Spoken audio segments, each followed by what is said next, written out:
Okay, Shalom, Shalom, it's the brother Kadash. I want to start off by giving our praises to Yahweh Bahashem, Yahweh Shai Bahashem, Kadash. I came across this, right? And it says the world's biggest family that all stem from this man, and he has, a lot of wives and stuff. Let's see. Man with 10 wives, right? He got 98 children and 568 grandchildren. So not only did he have a lot of children. Obviously, his children kept it going, and they had a lot of children. And it made me think of, of course, the truth, the Bible, right? Because this is biblical. This is what happens in the Bible. But I like to get these videos, right, to show you like in real time, because some people want to see it, so now you could see it how this could be possible, and you could actually see that it is possible. It's not just something like written in the Bible. You can actually see it in real time to see that it's possible, and it's just a part of prophesying, because this is one of the prophecies that's going to happen to the Israelites. So now you can better understand, like, when all hell break loose, and through much tribulation we must enter into the kingdom, and very few, many are called, few are chosen, right? Now you can see how the Lord is going to multiply us, and how we're going to become great in the kingdom, and he's going to rebuild up the nation Israel in the kingdom, right? And it's going to be by this same way. Now, wacky tacky Christians, they'll tell you that there ain't going to be no sex in the kingdom. They'll tell you that having multiple wives is sinful, when there's many men that had multiple wives in the Bible and they were blessed by the Lord, right? So they'll tell you that, right? And then the 12 tribes of Israel come from a man having multiple wives anyways, right? And that was something, if you understand and you actually read the Bible and you don't just read the New Testament, you understand that that was something that was set up by the Lord. The Lord set that up. So meaning that it was already planned for that to happen that way by the Lord before it happened. So the Lord, I mean, like, come on, man. It's just that simple, right? And then you have it in the law where man can have multiple wives. This man right here, he had just with 10 wives. That's it, just with 10 wives.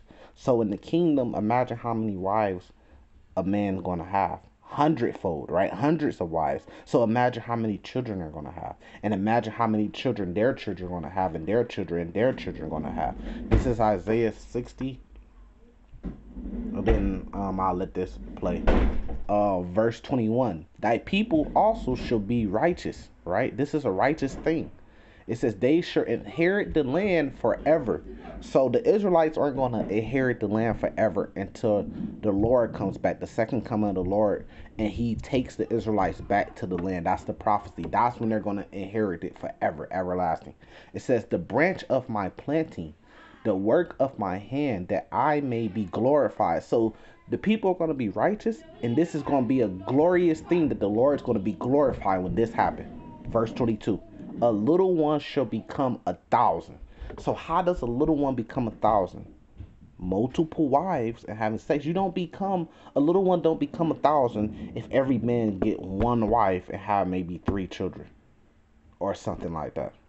That doesn't happen. How does a little one become 1,000? A man having multiple wives, man. And this is our way, But when we came to in slavery into mystery Babylon, into America, we started to follow the ways of the Gentiles, and that's what made us Gentiles, mainly the Edomites, right? And they were setting up things like this in order to keep us from multiplying great like this. See, they don't want us to they don't want one man to have this big of a family, because this big of a family gives this one man that's standing in front, it gives him power.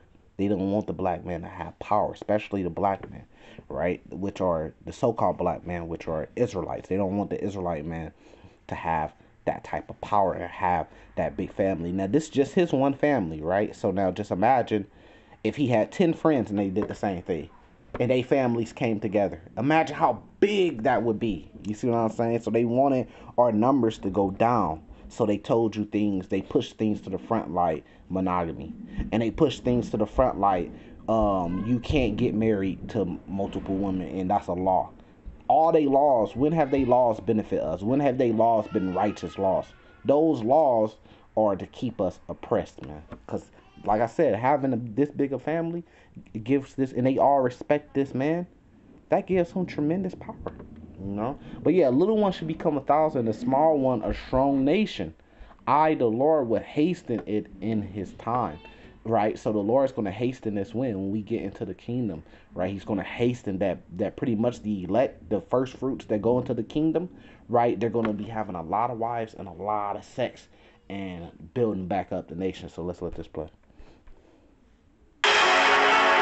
Today, I'm going to tell you an amazing story of one man who has given birth to 98 children. He had all of them with 10 wives. I kid you not. We're not talking about one wife or two or three. We're talking about 10 wives. Look at them. One might assume that it is a village meeting. Putting them in one picture takes work. It requires squeezing them together. However, yeah, small. It's like a small village. Now, King Solomon had 1,000. So take that 10 and times it by 100. He had King Solomon had 1,000. All of these people that you see here and others we did not find here today are one family. All of these you see in the photos are my family. I am their father. All these children you see and others that are not here today. I gave birth to 98 children with 10 women, and we all live together.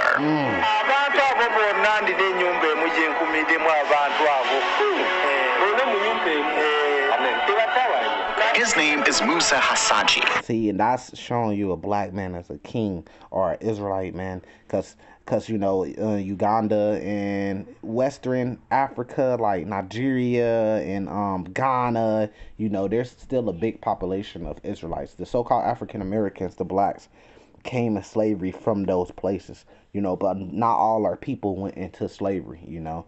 So that's just a little bit history lesson, right? But even still, you know, it shows you how the man has power, because he said they all live together. Now, what type of power do you have to have that many people living together in order? You know, is his woman, is his all 10 wives, or they all 50-50? No, you can clearly see he's the head. This is the way it's supposed to be done, man. But you don't see this happening in the United States of America, so-called United States of America. In Mystery Babylon, you don't see this happening, right? Because pretty much the women here are done with. And the reason why they're done with, why? It's a spiritual thing. You know, following after these false gods and these false idols, these false religions, and following after these Gentiles. They have to come back to their Lord and get the right way. You know, you have to come out of her, right? When it says in Revelation 18, you got to come out of her spiritually, mentally. You can't follow the ways of Babylon, or you're going to be judged. You're going to be plagued when Babylon is plagued. You're going to be plagued when America is plagued if you follow the ways of America. You got to come up out of that, man. Start learning the ways of the Lord. At age 67, he gave birth to 98 children and had 568 grandchildren. Oh yeah, you heard me right. Musa gave birth to 98 children and now has 568 grandchildren. Apart from living in an eye-catching area, as you can see, how he and his offsprings live is impressive in itself. All this land they live in is his. He and his 10 wives live in this one house. He built his children their own homes outside. It is home. Now check this out, right, man. Like, if I got a wife, right? I got one wife, and let's just say we have 3 kids. Let's say we push it to the limit and we have 10 kids, something crazy, right? Now, it's only so much we could do. We got our own land. It's only so much we could build, because it's not that many of us, right? But if you got 10 wives and you got 98 children and 560 something grandchildren, now you got a small village. Now y'all damn near could sustain yourselves in y'all own living. Just you and your family, your blood. Y'all could sustain yourself. Y'all don't really need no outside help, because y'all got all those hands on deck, man. Now you got more mouths to feed and stuff like that, but you got more hands to go get the food and bring it back at the same time. Made of many other houses, most of them made of grass. And this is where he stays with all his wives, beginning with Hanifa Hasaji, the eldest wife, to his younger wife, Kankazi, who is younger by age than some of her husband's grandchildren. And that's, and man, look, see, the spirit coming out, man. That's the spirit coming out, because that's how it is. And you know, when you're reading through the Bible too, you know, you had older men getting with younger women. You might have a man in his 50s or late 40s or something like that, and he may get him a 19-year-old. He might get him a 25-year-old. You know, that's biblical, man. But you got to come out the ways of America and thinking that way. Everything that they say, which is the things that you was raised on, you think that that's the right way just because they say it. No, they do that shit to oppress you. It's trickery, and that's what keep our people in the position as being at the bottom that we are living in the ghettos.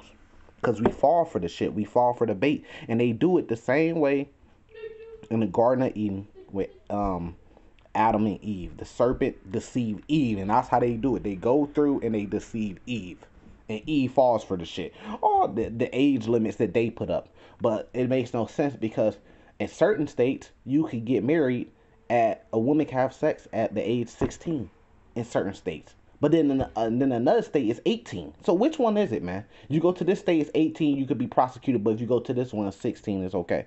And we all heard all the stories we know about the Kardashians and stuff. And if I had to bet my house on it, I bet that they was having sex at 16 years old. The Jenners, whatever, with the famous rappers and shit they was with, I bet that they was getting cracked at 16 years old. So stop the bullshit, man. I got family members. We all got family. Whoever listens to the video, you know damn well you got a family member somewhere in your family that had a child at 14 years old or around that age. So for her to have a child at 14 years old, what was she doing? Now we know, now I know, now let's be honest, when I was a little boy in middle school, let's just say 12, 11, 10, was I running around talking and messing with girls and doing little things and stuff in the experiment? Yes. Now, that's for the average boy. Now, me personally, that's a whole different story. By the time we got to middle school, we 100% knew what sex was, and we were 100% doing sex with other girls our age, or if not, like a little bit older, or either way. So that's how majority of people that I seen around me and experience, which is thousands and thousands of people, grew up. They was all doing that. We was all doing that. We was all going to PE and talking about what girl we had just did this with. Come on, man. So stop the bullshit. So if that's the case, right, what's the difference of, now this is very split, but just bear with me. What's the difference of a 19-year-old boy private part going into a 19-year-old girl private part, and a 38-year-old man private part going into a 19-year-old girl's private part? It's still a private part going to a private part. There's no difference, man. But you make up things. So just like they said, his youngest wife is younger than some of his children, but she still became a wife. And it's damn near 1,000 of them, and they ain't all looking at him like, wait, this not right. They just, hey, that's his wife. Shut the fuck up, man. Sensitive, man. Yes.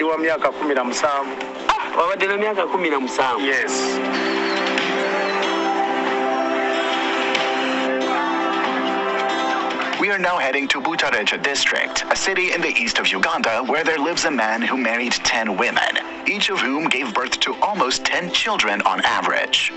Who is this man? Why did he have so many children? Does he even know their names? Does he remember the names of his wives? Right, now he's putting his American bullshit into there. Does he remember them? See, some things, remember when Stella got her groove back? Oh, no, matter of fact, who was it? No, not Stella. It's that Whitney Houston. What love has to do with it? So now he finna start pushing that bullshit, man. No, they have what's the word? I'm missing the word. Not goals. They have duties. This is about duty, man. This is your duty. You my wife. This is your duty. This is my duty as being the head. This is our children's duty. And that's how they're able to survive, man. That's what's important. What does he do to be able to raise this whole family?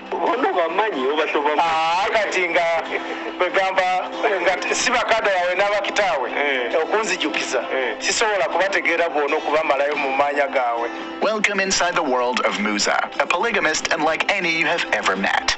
This story proves. And I'm gonna leave it there though, because like when you think about it, like it's bullshit. Like him trying to put his American way. Do he even know the names? Did King Solomon? Maybe King Solomon did. He had the most knowledge and wisdom out of any man. But I mean, come on. Do you think King Solomon would sit down with you and name all 1,000 of his wives and name every single one of them, and then he could give you the name of all his army men, right? He could give you name of all his whole kingdom, every, because he's the king, right? So that's like saying if you're the head, right? You're the head of this whole kingdom. You should be able to name everybody. You should be able to name everybody in your kingdom because you're their king. Come on, it's bullshit, man. It's no different than you being the king of a whole nation. You don't know the names of everybody in your nation, but you have a duty to play as the head. So it's the same thing with this man, and that's the order, The man is the head of the woman, and then who's the head of the man? Yahweh Shai. Who's the head of Yahweh Shai? Yahweh. That's how it goes down, man. But this is Matthew 19, verse 28. I'm going to start at verse 28 to get context, right? It says, and Yahweh Shai said unto them. So this is Yahweh Shai, right? So this is finna turn to its red letter, right?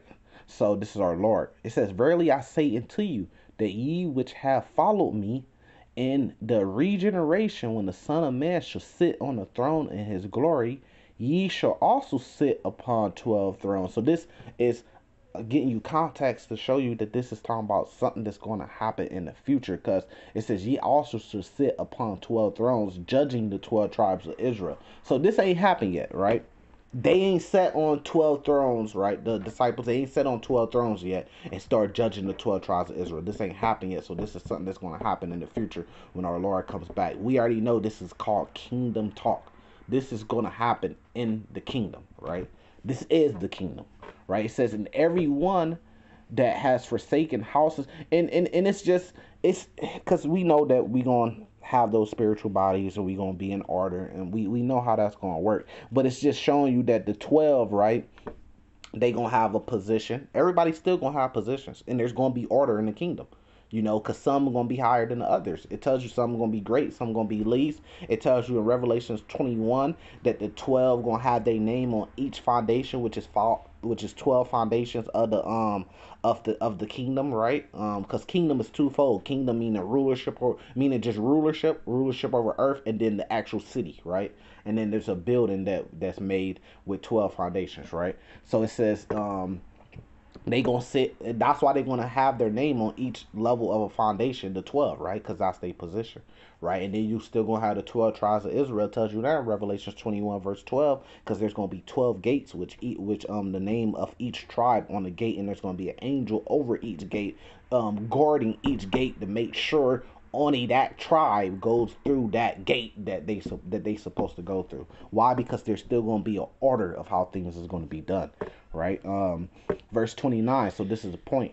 It says, and everyone that has forsaken houses, brethren, sister, or father, or mother, or wife, or children, right, or lands for my name's sake shall receive 100-fold and should inherit everlasting life. Okay, so now come on, wacky tacky Christians, follow me here, right? So this is New Testament, okay? So we already got that beef out the way. The whole New Testament versus Old Testament. This is New Testament. Okay, so this is red letter. This is coming from who the world calls Jesus. So we got that out the way, okay? So now what does it mean when he says, look, if you forsaken these things, and he names these things, he say you should receive 100-fold and shall inherit everlasting life. So we could put two and two together and understand that everlasting life is going to come what? In the kingdom. Some call it the kingdom of heaven. Some call it the kingdom of God. Some call them just the kingdom, right? But in the kingdom, right, we're going to inherit everlasting life. So we know this is talking about kingdom talk, right?